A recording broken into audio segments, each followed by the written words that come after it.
Hi guys, and welcome to the official start of my True Homes Build Watch series.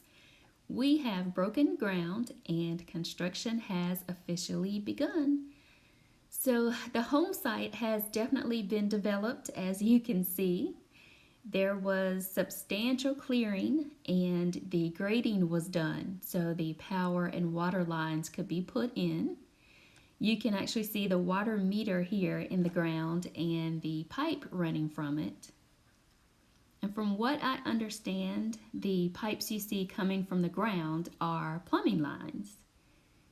And those are the temporary wooden structures that mark the foundation of the home. All of the little pink or red flags you see mark the power lines.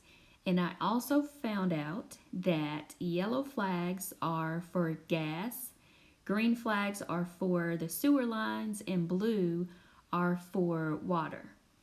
And also orange. Orange flags are for phone or cable lines. Now, I didn't do a video of the lot after it had been graded.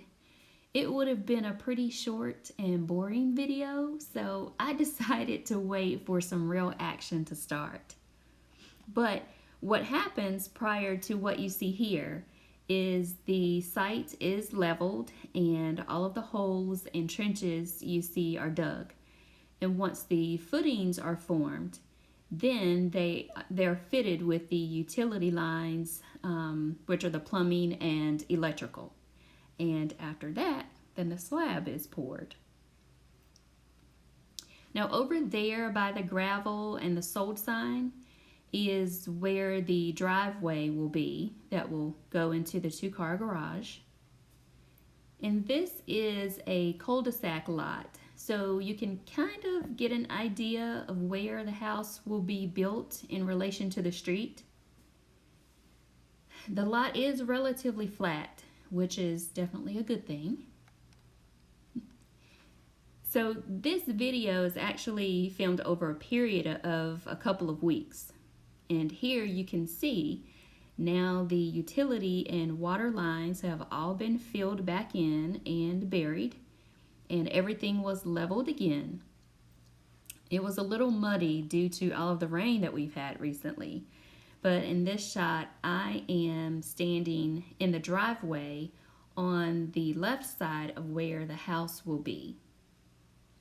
And there was a pile of gravel before that was there, so I think that was used to backfill along with some of the dirt. Now, a couple of days later, the footers were poured, and after they were poured, the foundation was also poured. So you can see that here. I expect to hear from the builder any day now with the date that framing will start. If you haven't watched my prior video, check it out if you want to see the True Homes Design Center and all of the many options that are available for new homes. I take you on a tour of the center on the day that I had my appointment, which was only about 4 hours long. But I will be sure to keep you guys posted on the progress and next steps. So please subscribe to make sure you see what's happening next. And I'll see you soon.